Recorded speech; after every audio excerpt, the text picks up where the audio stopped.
Associate Health Minister Casey Costello, who we've had on the show a number of occasions, not just in that role, but also just recently in her role as the Associate Minister of Police and the Customs Minister, has been making an awful lot of waves since she arrived in Parliament. Former policewoman and former spokesperson for the Taxpayers Union, was a surprise appearance on the New Zealand First party list, but really quite a good get for New Zealand First if they were looking for credible candidates at the last election. She was elevated immediately to ministerial rank and has made a significant impact for ill or for good, depending upon which side of the political spectrum you sit. But overnight, last week in actual fact, and it's only just broken this morning on Radio New Zealand, and that's important, and I'll come to that in a second. The coalition, the government, and Casey Costello in particular, as the Associate Health Minister, have directed Health New Zealand to say women instead of pregnant people in its communication about health issues. Now, so she wrote to the interim chief executive, because the last one, was it Magiapa, either got sacked, pushed, resigned, left, I don't know, but dear Lord, made a complete botch of her job. If there was ever a DEI appointment, Magiapa would be the top of my list. But anyhow, they wrote to her successor, the interim chief executive, Dr. Dale Bramley, on the 27th of March, so that's, the end of last month, telling the agency to use clear language in its communications to do with pregnancy.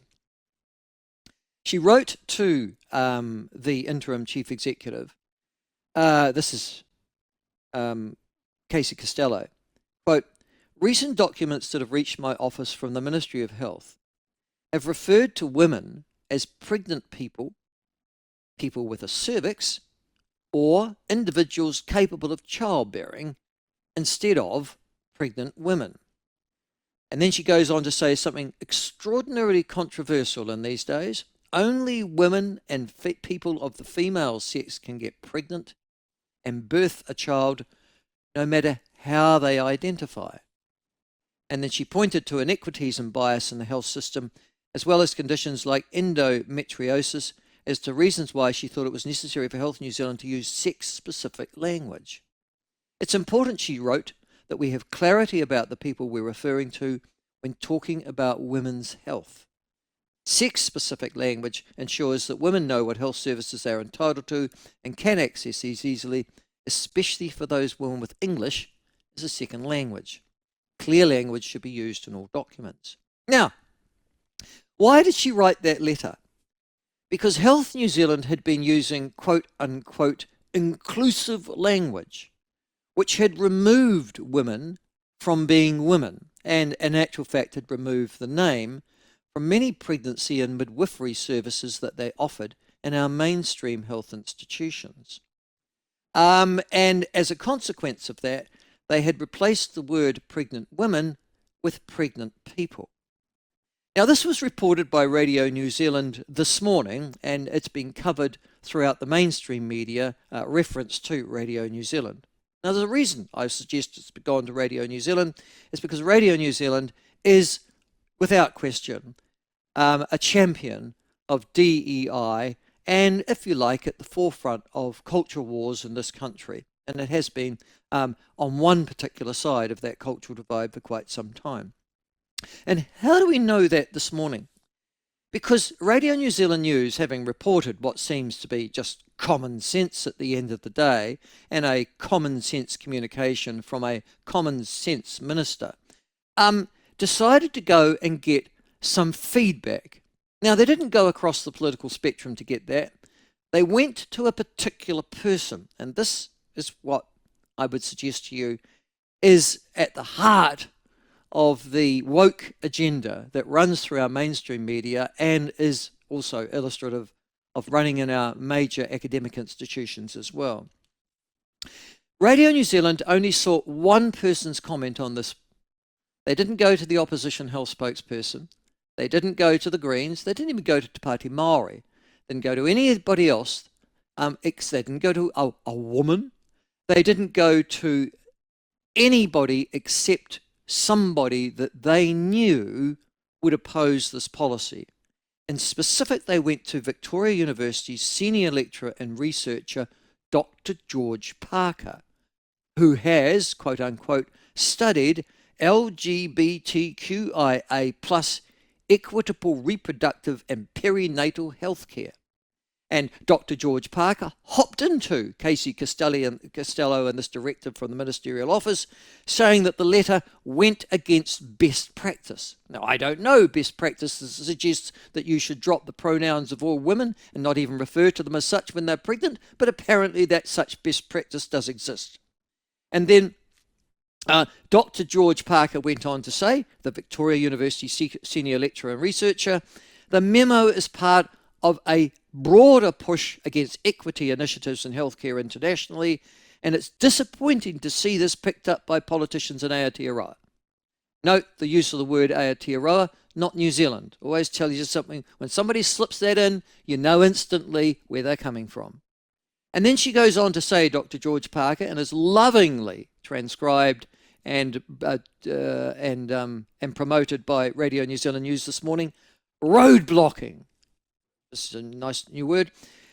The use of inclusive language in Health New Zealand is against the finding of research commissioned by government agencies and is a step backward for inclusive and equitable perinatal care. And in actual fact, she wanted this Dr. George Parker, who I assumed was male, wanted to ensure that the minister knew that what she was doing was non-inclusive, discriminatory, and obviously against equity and fairness in the health sector. And that particular viewpoint was significantly promoted by Radio New Zealand and in all mainstream media this morning consequently. Well, just before the program, I went, oh, who's this Dr. George Parker?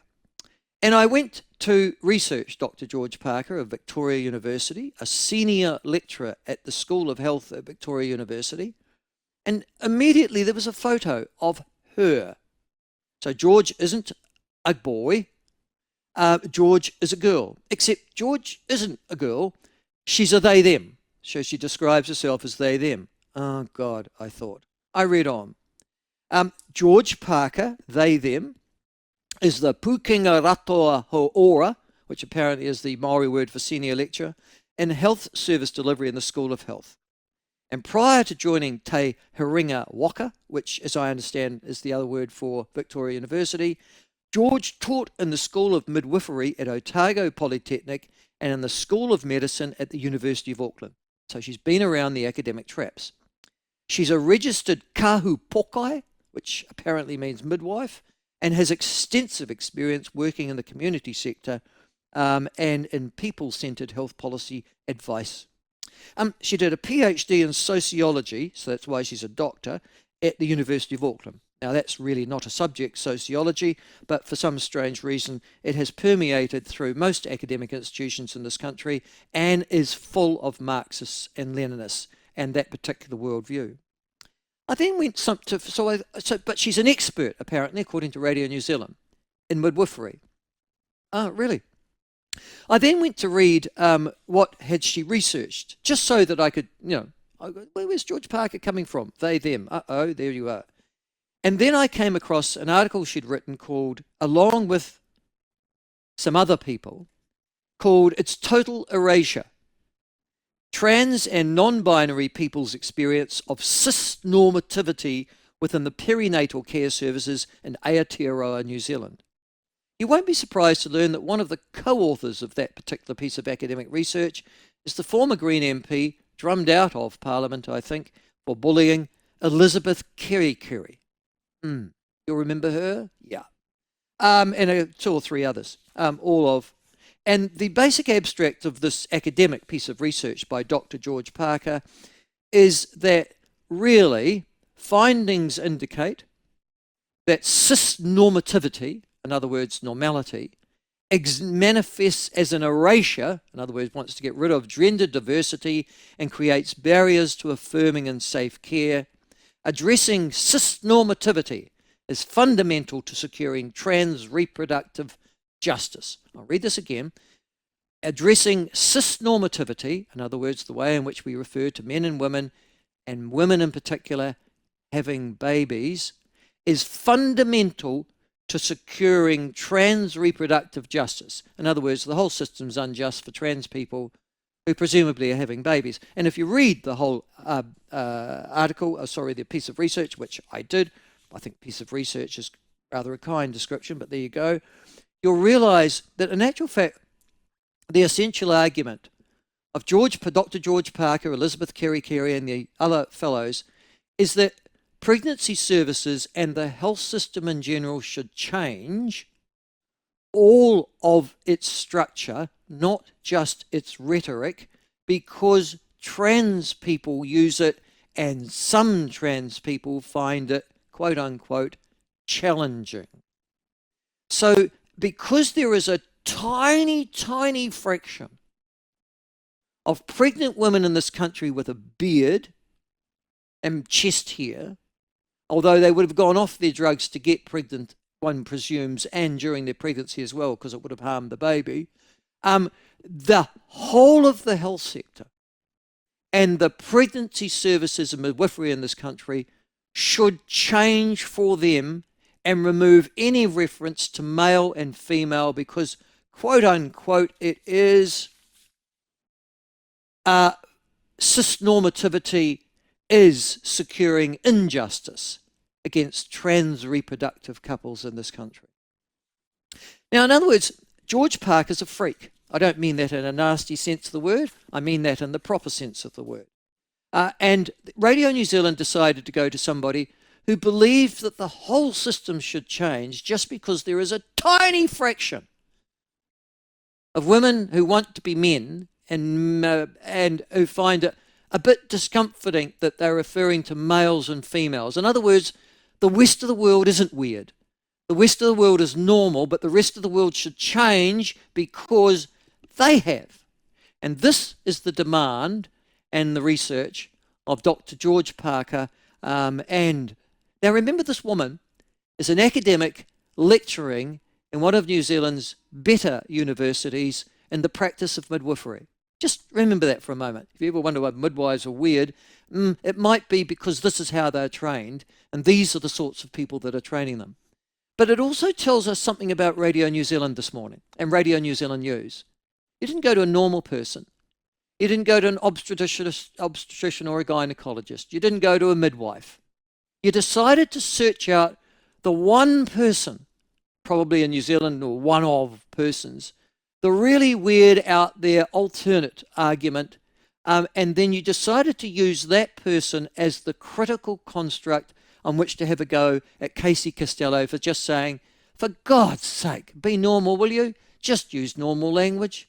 And as Casey Costello says, only women can get pregnant, not people with a cervix, or pregnant people, or individuals capable of childbearing. Use the proper terminology.